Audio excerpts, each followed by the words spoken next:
Jean-Marc Sabatier, docteur en biologie cellulaire. J'ai avec moi là un grand scientifique. Alors, ces vaccins à ARN messager, entre guillemets, il y en a plusieurs types. Il y a les conventionnels, ce sont ceux qu'on connaît ici avec le Comirnaty de Pfizer-BioNTech, avec le Spikevax de Moderna.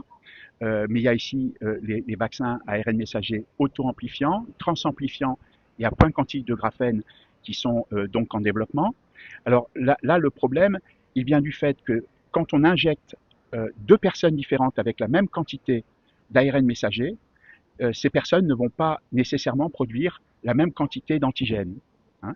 Il y a des personnes qui vont produire, par exemple, dans les cas des vaccins entre guillemets anti-Covid, qui vont produire beaucoup de protéines spike, d'autres qui vont en produire très peu. Donc ça, c'est le premier problème, c'est-à-dire qu'on ne maîtrise pas la quantité de l'antigène qui va être effectivement produit.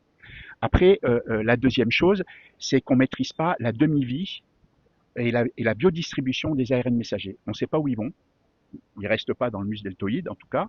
Ils circulent. Ils sont captés donc par les différents organes et tissus. Donc, ils peuvent se retrouver donc dans différents types cellulaires et donc fabriquer de la protéine spike. Donc, on ne maîtrise pas la biodistribution. On ne maîtrise pas non plus leur demi-vie parce qu'ils sont entièrement modifiés. Ce qu'on entend, c'est toujours les ARN messagers, c'est très instable, donc ça va être traduit en protéines spike, et puis ça va être dégradé immédiatement. En fait, c'est complètement faux.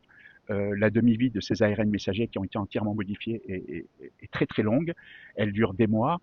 On peut la détecter des mois après une injection vaccinale. L'autre chose qui est pas des moindres, c'est qu'ils utilisent dans ces ARN messagers un dérivé de nucléotide qui s'appelle la méthyl-1-pseudouridine, et on sait que ce dérivé conduit à la production de protéines hors cible, qu'on appelle aussi protéines fantômes, voilà, protéines aberrantes, et quelque part c'est très grave.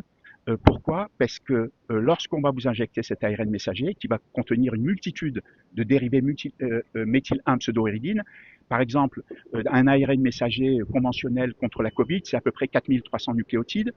Donc, il y a plus de 1000 méthyl-1-pseudouridine. À chaque fois, il y a entre 8 et 12% d'erreurs de saut du cadre de lecture de plus 1 avec les méthylènes-pseudoéridines qui conduisent donc à la production d'une multitude de protéines inconnues. Et ces protéines inconnues vont stimuler le système immunitaire. Et donc, ça va pouvoir, en cas d'immunoréactivité croisée, ce qui sera forcément le cas, ça va déclencher des troubles métaboliques, puisque ça va affecter des voies de signalisation cellulaire, ça va pouvoir lancer des maladies auto-immunes, ça va pouvoir lancer des cancers, on ne maîtrise rien.